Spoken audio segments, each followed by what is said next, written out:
ਭਾਰਤ ਦੇ ਨਾਲ ਕੈਨੇਡਾ ਤੋਂ ਜੋ ਉਡਾਨਾਂ ਦੇ ਉੱਪਰ ਰੋਕ ਲੱਗੀ, ਉਸ ਤੋਂ ਬਾਅਦ ਜਿਸ ਪੰਜਾਬੀ ਦੀ ਬ੍ਰਿਟਿਸ਼ ਕੋਲੰਬੀਆ ਦੇ ਵਿੱਚ ਮੌਤ ਹੋਈ ਸੀ, ਉਸ ਦੀ ਮ੍ਰਿਤਕ ਦੇਹ ਭਾਰਤ ਦੇ ਵਿੱਚ ਅਜੇ ਤੱਕ ਨਹੀਂ ਪਹੁੰਚ ਸਕੀ।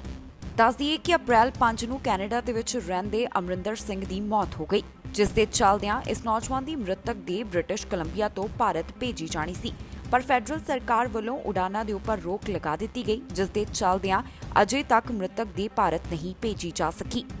ਇਸ 29 ਸਾਲਾ ਨੌਜਵਾਨ ਦੀ ਮੌਤ ਦਾ ਕਾਰਨ ਅਜੇ ਤੱਕ ਸਾਹਮਣੇ ਨਹੀਂ ਆਇਆ।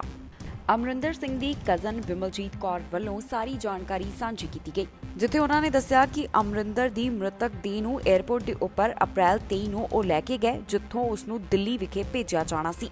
ਇਹ ਡੈੱਡ ਬੋਡੀ 에ਅਰਪੋਰਟ ਦੇ ਉੱਪਰ ਸੀ ਤੇ ਪੇਪਰ ਵਰਕ ਵੀ ਪੂਰਾ ਹੋ ਚੁੱਕਿਆ ਸੀ। ਉਸੇ ਸਮੇਂ ਫੈਡਰਲ ਸਰਕਾਰ ਵੱਲੋਂ ਭਾਰਤ ਦੇ ਨਾਲ ਸਾਰੀਆਂ ਪ੍ਰਾਈਵੇਟ ਅਤੇ ਪੈਸੇਂਜਰ ਫਲਾਈਟਸ ਦੇ ਉੱਪਰ ਰੋਕ ਲਗਾ ਦਿੱਤੀ ਗਈ, ਜਿਸ ਦੇ ਚੱਲਦਿਆਂ ਇਸ ਮ੍ਰਿਤਕ ਦੇਹ ਨੂੰ ਵਾਪਸ ਫਿਊਨਰਲ ਹੋਮ ਭੇਜ ਦਿੱਤਾ ਗਿਆ। ਕਲੀਅਰ ਵੱਲੋਂ ਜਾਣਕਾਰੀ ਸਾਂਝੀ ਕੀਤੀ ਗਈ ਕਿ ਅਮਰਿੰਦਰ ਸਿੰਘ ਨੂੰ ਕੈਨੇਡਾ ਆਇਆ ਅਜੇ ਕੁਝ ਹੀ ਮਹੀਨੇ ਹੋਏ ਸਨ। ਉਸ ਦੇ ਪਰਿਵਾਰ ਵੱਲੋਂ ਅੰਤਿਮ ਸੰਸਕਾਰ ਦੇ ਵਾਸਤੇ ਪੂਰੀਆਂ ਤਿਆਰੀਆਂ ਕੀਤੀਆਂ ਜਾ ਚੁੱਕੀਆਂ ਸਨ, ਪਰ ਹੁਣ ਅਮਰਿੰਦਰ ਸਿੰਘ ਦੀ ਮ੍ਰਿਤਕ ਦੇਹ ਨੂੰ ਭਾਰਤ ਦੇ ਵਿੱਚ ਅਗਲੇ ਹਫ਼ਤੇ ਭੇਜਿਆ ਜਾਵੇਗਾ। ਜੇਕਰ ਸਭ ਕੁਝ ਠੀਕ ਹੋ ਜਾਂਦਾ, ਪਲਾਨ ਦੇ ਅਨੁਸਾਰ ਹੁੰਦਾ, ਤਾਂ ਉਸ ਦੀ ਜਾਣੀ ਕਿ ਅਮਰਿੰਦਰ ਸਿੰਘ ਦੀ ਮ੍ਰਿਤਕ ਦੇਹ ਭਾਰਤ ਪਹੁੰਚ ਜਾਣੀ ਸੀ। ਕੈਨੇਡਾ ਦੇ ਟੋਰਾਂਟੋ ਦੇ ਵਿੱਚ ਜਿਹੜਾ ਇੱਕ ਸੜਕ ਹਾਦਸਾ ਹੋਇਆ ਸੀ, ਜਿਸ ਦੇ ਵਿੱਚ 4 ਜਾਣਿਆਂ ਦੀ ਜਾਨ ਚਲੀ ਗਈ ਸੀ, ਉਸ ਮਾਮਲੇ ਦੇ ਵਿੱਚ ਟਰੱਕ ਡਰਾਈਵਰ ਨੂੰ ਦੋਸ਼ੀ ਕਰਾਰ ਕੀਤਾ ਗਿਆ ਹੈ। ਇਹ ਘਟਨਾ ਟੋਰਾਂਟੋ ਦੇ ਹਾਈਵੇ 400 ਦੇ ਉੱਪਰ ਵਾਪਰੀ ਸੀ, ਜੋ ਕਿ 24 ਜੂਨ 2016 ਦੀ ਸੀ। ਇਸ ਦੌਰਾਨ ਜੋ ਸੜਕ ਹਾਦਸਾ ਵਾਪਰਿਆ, ਇਸ ਦੇ ਵਿੱਚ 4 ਜਾਣਿਆਂ ਦੀ ਜਾਨ ਚਲੀ ਗਈ ਸੀ।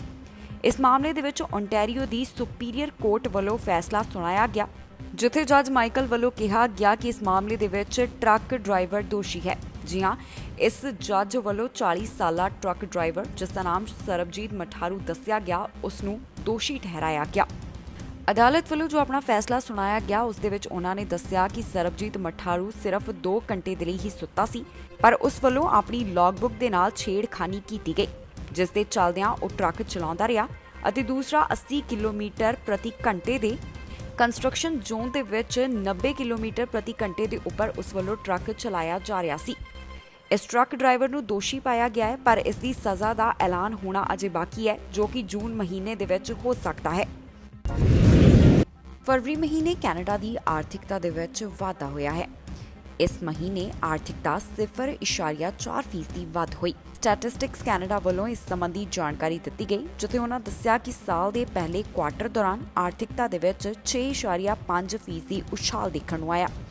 ਮਾਰਚ ਦੇ ਵਿੱਚ 0.9% ਵਾਧੇ ਦੀ ਉਮੀਦ ਕੀਤੀ ਜਾ ਰਹੀ ਹੈ। ਜੋ ਫਰਵਰੀ ਮਹੀਨੇ ਦੇ ਵਿੱਚ ਗੇਨ ਹੋਇਆ, ਉਹ ਪਿਛਲੇ ਸਾਲ ਫਰਵਰੀ ਮਹੀਨੇ ਦੇ ਨਾਲੋਂ 2% ਘੱਟ ਹੈ। ਕੈਨੇਡਾ ਦੇ ਵਿੱਚ ਕੋਰੋਨਾ ਵਾਇਰਸ ਦੇ ਚੱਲਦਿਆਂ ਕਾਰੋਬਾਰ ਬੰਦ ਪਏ। ਇਸ ਕੋਰੋਨਾ ਵਾਇਰਸ ਦਾ ਅਸਰ ਆਰਥਿਕਤਾ ਦੇ ਉੱਪਰ ਵੀ ਪਿਆ, ਪਰ ਹੁਣ ਹੌਲੀ-ਹੌਲੀ ਇਸ ਦੇ ਵਿੱਚ ਸੁਧਾਰ ਦਿਖ ਰਿਹਾ ਹੈ। ਮਾਰਚ ਮਹੀਨੇ ਦੇ ਅੰਕੜੇ ਬਾਰੇ ਜਾਣਕਾਰੀ ਸਟੈਟਿਸਟਿਕਸ ਕੈਨੇਡਾ ਵੱਲੋਂ ਜੂਨ ਮਹੀਨੇ ਫਾਈਨਲ ਕੀਤੀ ਜਾਵੇਗੀ। ਫਰਵਰੀ ਮਹੀਨੇ ਰੀਟੇਲ ਸੇਲ ਦੇ ਵਿੱਚ ਵੀ ਵਾਧਾ ਦੇਖਣ ਨੂੰ ਮਿਲਿਆ। ਇਸ ਦੀ ਜਾਣਕਾਰੀ ਵੀ ਸਟੈਟਿਸਟਿਕਸ ਕੈਨੇਡਾ ਨੇ ਸਾਂਝੀ ਕੀਤੀ ਹੈ। ਇਸ ਦੇ ਨਾਲ ਹੀ ਮੈਨੂਫੈਕਚਰਿੰਗ ਵੀ 0.9% ਫਰਵਰੀ ਮਹੀਨੇ ਵੱਧ ਰਹੀ। ਰੀਟੇਲ ਦੇ ਵਿੱਚ 4.5% ਦਾ ਵਾਧਾ ਦੇਖਿਆ ਗਿਆ। ਇਸ ਦੇ ਨਾਲ ਹੀ ਫਰਵਰੀ ਮਹੀਨੇ ਕੰਸਟਰਕਸ਼ਨ ਵੀ ਕਾਫੀ ਜ਼ਿਆਦਾ ਵੱਧ ਹੋਈ। ਜਿਹੜੇ ਸਟੋਰਾਂ ਵੱਲੋਂ ਬਿਲਡਿੰਗ ਮਟੀਰੀਅਲ ਅਤੇ ਗਾਰਡਨ ਇਕਵਿਪਮੈਂਟ ਵੇਚੇ ਜਾ ਰਹੇ ਸਨ, ਉਹਨਾਂ ਦੀ ਵੀ ਚੰਗੀ ਸੇਲ ਹੋਈ ਹੈ। 5 ਮਹੀਨਿਆਂ ਦੇ ਡਿਕਲਾਈਨ ਤੋਂ ਬਾਅਦ ਫੂਡ ਸਰਵਿਸਿਜ਼ ਦੇ ਵਿੱਚ ਵੀ 3.5% ਦਾ ਉਛਾਲ ਆਇਆ।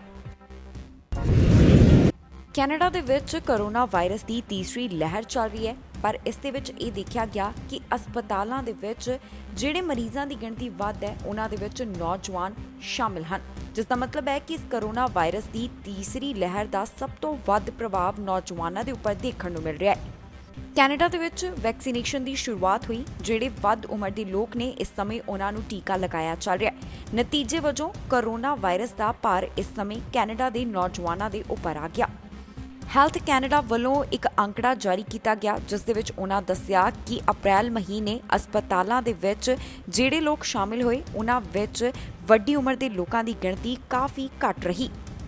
Chief public health officer doctor Theresa Tam ਵੱਲੋਂ ਜਾਣਕਾਰੀ ਦਿੰਦਿਆਂ ਦੱਸਿਆ ਗਿਆ ਕਿ ਸ਼ੁਰੂਆਤੀ ਸਮੇਂ ਕੋਰੋਨਾ ਵਾਇਰਸ ਤੋਂ ਸਭ ਤੋਂ ਵੱਧ ਪ੍ਰਭਾਵਿਤ ਜਿਹੜੇ ਵੱਡੀ ਉਮਰ ਦੇ ਲੋਕ ਸਨ, ਉਹ ਪਾਏ ਗਏ, ਪਰ ਹੁਣ ਨੌਜਵਾਨ ਵੀ ਕਰੋਨਾ ਵਾਇਰਸ ਦੀ ਲਪੇਟ ਦੇ ਵਿੱਚ ਆਉਂਦੇ ਦਿਖਾਈ ਦੇ ਰਹੇ ਹਨ। ਉਨ੍ਹਾਂ ਕਿਹਾ ਕਿ ਇਸ ਸਮੇਂ ਕਰੋਨਾ ਵੇਰੀਐਂਟ ਕਾਫੀ ਜ਼ਿਆਦਾ ਤੇਜ਼ੀ ਦੇ ਨਾਲ ਫੈਲ ਰਿਹਾ ਹੈ, ਜਿਸ ਦੇ ਕਰਕੇ ਜ਼ਿਆਦਾ ਤੋਂ ਜ਼ਿਆਦਾ ਲੋਕ ਇਨਫੈਕਟ ਹੋ ਰਹੇ ਹਨ। ਪਿਛਲੇ ਹਫ਼ਤੇ ਖਬਰ ਸਾਹਮਣੇ ਆਈ ਸੀ ਕਿ ਬ੍ਰੈਂਪਟਨ, ਓਨਟਾਰੀਓ ਦੀ 13 ਸਾਲਾ ਲੜਕੀ ਜੋ ਕਿ ਕਰੋਨਾ ਵਾਇਰਸ ਦੀ ਲਪੇਟ ਦੇ ਵਿੱਚ ਸੀ, ਉਸ ਦੀ ਮੌਤ ਹੋ ਗਈ। ਬ੍ਰਿਟਿਸ਼ ਕੋਲੰਬੀਆ ਦੇ ਵਿੱਚ 20 ਸਾਲ ਦੇ ਪੇਸ਼ੈਂਟ ਦੀ ਪਿਛਲੇ ਹਫ਼ਤੇ ਜਾਨ ਚਲੀ ਗਈ, ਜੋ ਕਿ ਕਰੋਨਾ ਵਾਇਰਸ ਦੀ ਗ੍ਰਿਫਤ ਵਿੱਚ ਸੀ। ਇਸ ਦੇ ਨਾਲ ਹੀ ਪ੍ਰੋਵਿੰਸ ਵੱਲੋਂ ਜਾਣਕਾਰੀ ਦਿੱਤੀ ਗਈ ਸੀ ਕਿ ਇੱਕ ਨਵਜੰਮਾ ਬੱਚਾ ਜਿਸ ਦੀ ਉਮਰ 2 ਸਾਲ ਤੋਂ ਘੱਟ ਦੱਸੀ ਗਈ, ਉਸ ਦੀ ਮੌਤ ਦਾ ਕਾਰਨ ਵੀ ਕਰੋਨਾ ਵਾਇਰਸ ਬਣਿਆ। ਅਪ੍ਰੈਲ 23 ਤੱਕ ਇਹ ਜਾਣਕਾਰੀ ਸਾਂਝੀ ਕੀਤੀ ਗਈ ਕਿ ਕੈਨੇਡਾ ਦੇ ਵਿੱਚ 8 ਅਜਿਹੇ ਲੋਕ ਸਨ ਜਿਨ੍ਹਾਂ ਦੀ ਉਮਰ 19 ਸਾਲ ਜਾਂ ਫਿਰ ਇਸ ਦੇ ਆਸ-ਪਾਸ ਸੀ, ਉਹਨਾਂ ਦੀ ਕਰੋਨਾ ਵਾਇਰਸ ਦੇ ਚੱਲਦਿਆਂ ਮੌਤ ਹੋਈ। ਮਾਰਚ 26 ਤੋਂ ਅਪ੍ਰੈਲ 23 ਤੱਕ ਦਾ ਅੰਕੜਾ ਜਾਰੀ ਕੀਤਾ ਗਿਆ, ਜਿਸ ਦੇ ਵਿੱਚ ਦੱਸਿਆ ਗਿਆ ਕਿ 70 ਸਾਲ ਤੋਂ ਵੱਧ ਉਮਰ ਵਾਲਿਆਂ ਦੀ ਮੌਤ ਦੇ ਵਿੱਚ 77% ਦੀ ਗਿਰਾਵਟ ਦੇਖੀ ਗਈ। ਇਸ ਉਮਰ ਦੇ ਲੋਕਾਂ ਦੀ ਹਸਪਤਾਲ ਦੇ ਵਿੱਚ ਗਿਣਤੀ ਵੀ 44% ਦੀ ਹੇਠਾਂ ਆਈ ਹੈ ਅਤੇ ਇੰਟੈਂਸਿਵ ਕੇਅਰ ਦੇ ਵਿੱਚ ਇਹ 15% ਘੱਟ ਰਹੀ। ਜਿਹੜੇ ਲੋਕਾਂ ਦੀ ਉਮਰ 40 ਸਾਲ ਦੇ ਕਰੀਬ ਹੈ, ਉਹਨਾਂ ਦੇ ਹਸਪਤਾਲਾਂ ਦੇ ਵਿੱਚ ਗਿਣਤੀ 65% ਦੀ ਵੱਧ ਹੋਈ ਹੈ।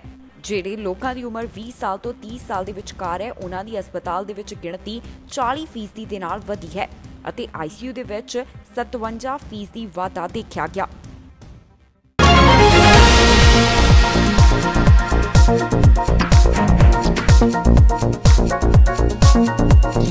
ਸਤਿ ਸ਼੍ਰੀ ਅਕਾਲ ਜੀ, ਮੈਂ ਨਿਰਮਲ ਮਾਨ ਪੂਰਾ ਡੈਟ ਸੈਟਲਮੈਂਟ ਤੋਂ। ਇਹ ਤੁਸੀਂ ਵੀਡੀਓ ਦੇਖ ਰਹੇ ਸੀ TV ਪੰਜਾਬ ਦੇ ਉੱਤੇ। ਇਹੋ ਜਿਹੇ ਹੋਰ ਜਾਣਕਾਰੀ ਭਰਪੂਰ ਵੀਡੀਓ ਦੇਖਣ ਵਾਸਤੇ TV ਪੰਜਾਬ ਦੇ ਚੈਨਲ ਨੂੰ ਸਬਸਕ੍ਰਾਈਬ ਕਰੋ ਤੇ ਨਾਲ ਹੇਠ ਦਿੱਤੇ ਹੋਏ ਬੈਲ ਆਈਕਨ ਦੇ ਬਟਨ ਦਬਾਓ। ਸਤਿ ਸ਼੍ਰੀ ਅਕਾਲ।